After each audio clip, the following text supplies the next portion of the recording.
ಹಾಗಾದರೆ ಅವರು ಇಲ್ಲೇ 3 ರಾತ್ರಿ ವಾಸವಾಗಿರ್ಲಿ, ಇಲ್ಲಿ ಅಂತಂದ್ರೆ ಜಯರಾಮ್ ಬಾಟಿಯಲ್ಲಿ ವಾಸವಾಗಿರ್ಲಿ, ಇಲ್ಲಿ ವಾಸವಾಗಿದ್ದರೆ ಅವರ ದೇಹ ಪರಿಶುದ್ಧವಾಗುತ್ತದೆ, ಇದು ಶಿವಸ್ಥಾನವಲ್ಲವೇ?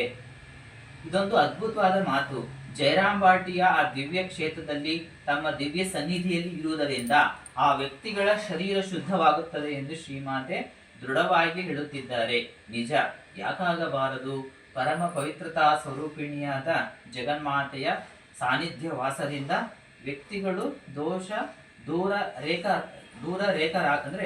ದೋಷದಿಂದ ದೂರ ಯಾಕೆ ಆಗ್ಬಾರ್ದು ಅಂತ ಇಲ್ಲಿ ಪುರುಷೋತ್ತಮಾಂಜಿಯವರು ಪ್ರಶ್ನೆ ಮಾಡ್ತಾ ಇದ್ದಾರೆ. ನಾವು ಕಾರ್ಯಕ್ರಮದ ಆರಂಭದಲ್ಲಿ ನಂತೀವಿ, ಈ ಪಾರಾಯಣವನ್ನು ಆರಂಭಿಸಿದಾಗ ಮುಂಚೆ ಹೇಳಿದಲ್ಲ, ಪವಿತ್ರಂ ಚೈತನ್ಯಸ್ಯಾಹ ಪವಿತ್ರಂ ಜೀವನಂ ತಥಾ ಪವಿತ್ರತಾ ಸ್ವರೂಪಿಣ್ಯೆ ತಸ್ಯೈ ಕುರ್ಮೋ ನಮೋ ನಮಃ.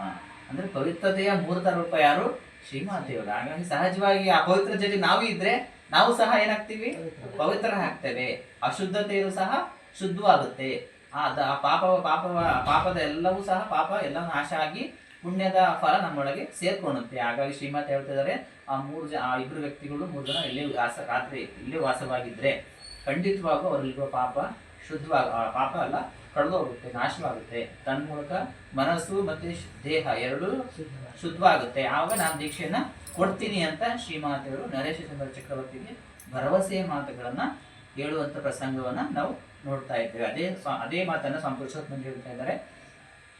ಪರಮ ಪವಿತ್ರತಾ ಸ್ವರೂಪಿಣಿಯಾದ ಜಗನ್ಮಾತೆಯ ಸಾನ್ನಿಧ್ಯ ವಾಸದಿಂದ ವ್ಯಕ್ತಿಗಳು ದೋಷದಿಂದ ಮುಕ್ತರಾಗಬಹುದು ಅಂತ ಸ್ವಾಮೀಜಿಯವರು, ಸ್ವಾಮಿ ಪುರುಷೋತ್ತಮಾಜಿಯವರು ಶ್ರೀಮಾತೆಯವರ ಘಟನೆಯನ್ನು ಕುರಿತಾಗಿ ವಿಶ್ಲೇಷಣೆ ಮಾಡ್ತಾ ಹೇಳ್ತಾ ಇದ್ದಾರೆ.